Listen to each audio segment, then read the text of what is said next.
So you see, silly flat-earther, it is all an illusion, and the apparent equanimity of our day and night luminaries in the sky results from mere coincidental parallax perspective. The sun does not revolve around the earth as it appears. Rather, the earth spins 1,038 miles per hour under your feet and revolves 67,108 miles per hour around the sun. The moon does indeed revolve around the earth, but not as it appears. Though it seems to move east to west, just like the sun and everything else in the heavens, the moon actually spins west to east at 10.3 miles per hour, while orbiting Earth at 2,288 miles per hour, which, combined with Earth's 1,038 mile per hour spin and 67,108 mile per hour orbit around the sun, coincidentally results in all motions perfectly canceling out, making the moon seem to move across the heavens with similar path and similar speed as the sun, while always only showing us one side of its surface and perpetually hiding its dark side. Bernard Brewer said, "The moon presented a special math problem for the construction of the heliocentric model. The only way to make the moon fit in with the other assumptions was to reverse its direction from that of what everyone who has ever lived has seen it go. And since all this absurdity has been rendered necessary for no other purpose than to help other absurdities along, it is clear that the astronomers are on the wrong track."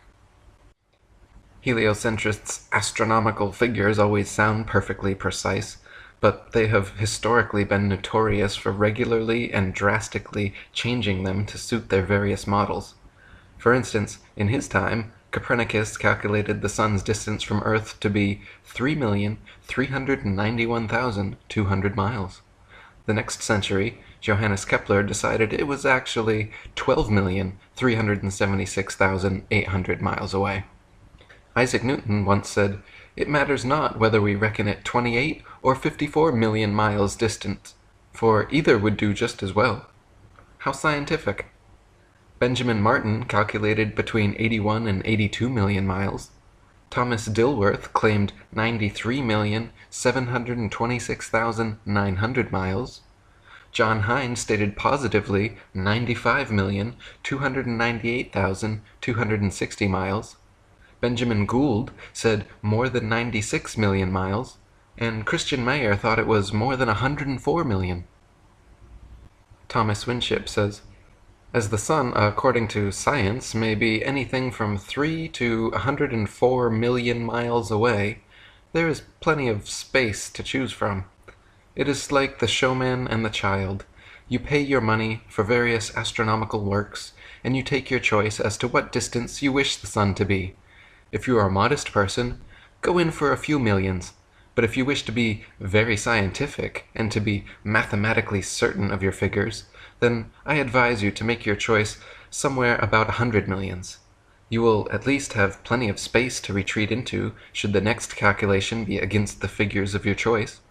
You can always add a few millions to keep up with the times, or take off as many as may be required to adjust the distance to the very latest accurate column of figures. A minute of arc on the sextant represents a nautical mile, and if the semi-diameter be 16 miles, the diameter is of course 32 miles, and as measured by the sextant, the sun's diameter is 32 minutes of arc, that is 32 nautical miles in diameter. Let him disprove this who can. If ever disproof is attempted, it will be a literary curiosity well worth framing. In the flat Earth model, the sun and moon spotlights are perpetually hovering over and parallel to the surface of the Earth. From our vantage point, due to the law of perspective, the day and night luminaries appear to rise up the eastern horizon, curve peaking high overhead, and then sink below the western horizon. They do not escape to the underside of the flat Earth, as one might imagine, but rather rotate concentric clockwise circles around the circumference from tropic to tropic. The appearance of rising, peaking, and setting is due to the common law of perspective, where tall objects appear high overhead when nearby, but at a distance gradually lower towards the vanishing point.